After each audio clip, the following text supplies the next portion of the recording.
আজকে থেকে ঠিক ৩ দিন আগে একজন আমাকে কমেন্ট করে জানিয়েছেন, "ধন্যবাদ ভাইয়া, আমার চ্যানেলে কোনো ভিউ আসছে না। কিভাবে ভিউ বাড়াতে পারবো একটু জানাবেন প্লিজ।"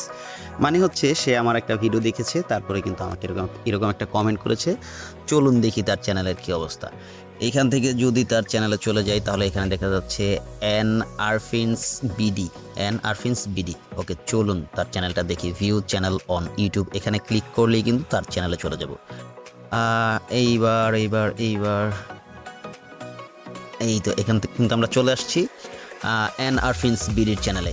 দেখা যাচ্ছে এখানে তিনি রান্নার ভিডিও আপলোড করে থাকেন। এই যে এখানে দেখেন সুজির লাড্ডু রেসিপি, ডিমের ডাল recipe, chicken dum biryani recipe. তিনি বিভিন্ন রকমের খাবারের রেসিপির ভিডিও তৈরি করেন।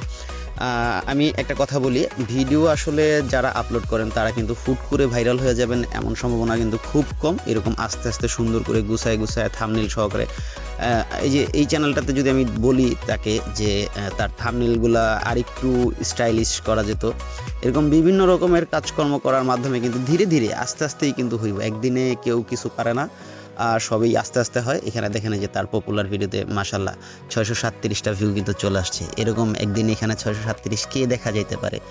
যাই হোক, আমি আপনাকে বলবো প্রতিনিয়ত ভিডিও আপলোড করুন, and সুন্দর সুন্দর থাম্বনেইল ব্যবহার করে ভিডিও আপলোড করুন। থাম্বনেইলের দিকে একটু নজর দিলে কিন্তু আপনার ভিডিওর ভিউ সংখ্যা আরও বেড়ে যাবে ইনশাল্লাহ। সো এরকম একে একে সবার চ্যানেল ঘুরে দেখব। আজকের মতো চলে যাচ্ছি। এন আরফিনস বিডি, তাকে স্বাগত জানিয়ে আজকের ভিডিও এই পর্যন্ত। আল্লাহ হাফেজ।